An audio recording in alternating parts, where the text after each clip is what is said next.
As the days begin to darken and the night begins to feel more crisp and cool, the wind changes and so do the trees, and the wheel of the year turns once more, as we now welcome our second harvest of the season, known as Mabon, or the autumn equinox.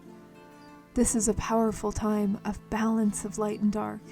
It is a time in which we turn inward and reflect. We give thanks to the bountiful harvest, the experiences and growth over the summer months, as we begin to welcome a new season and prepare for the slower, more introspective months ahead of us, welcoming change, transition, and letting go. There are many different ways to honor and work with the energy of Mabon, but one of my favorite ways is by doing a simmer pot. Simmer pots are excellent for using to clear old, stagnant energy or bring in anything new. They are also a beautiful way to honor the energy around you. Here's my personal favorite way to make a simple simmer pot for Mabon. Now, there are many different ingredients that you can use to honor Mabon and bring the energy in.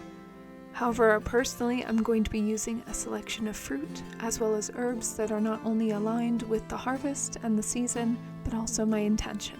For me, I'm focusing on inviting in the energies of the harvest, as well as protection, abundance, grounding, deeper spiritual connection, and renewal.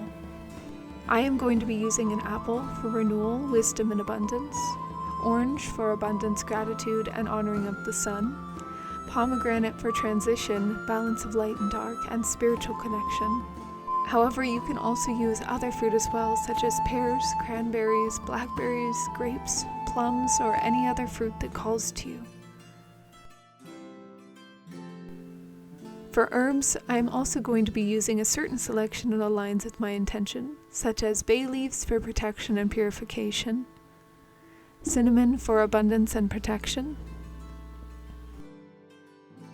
star anise for good fortune and divination. However, there are many other herbs you can use, such as sage, thyme, yarrow, marigold, rose hips, and more.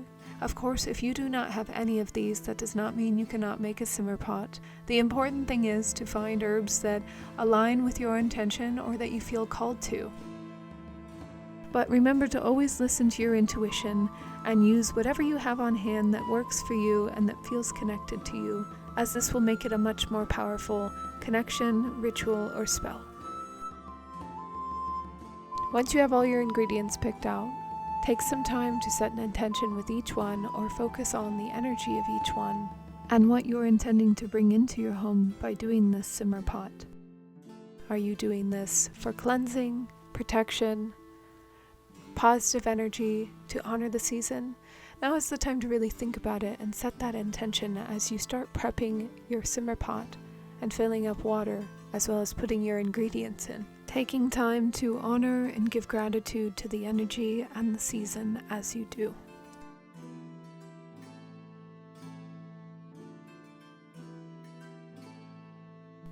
Next, another way to add more energy and intention to this is to stir with intention as well.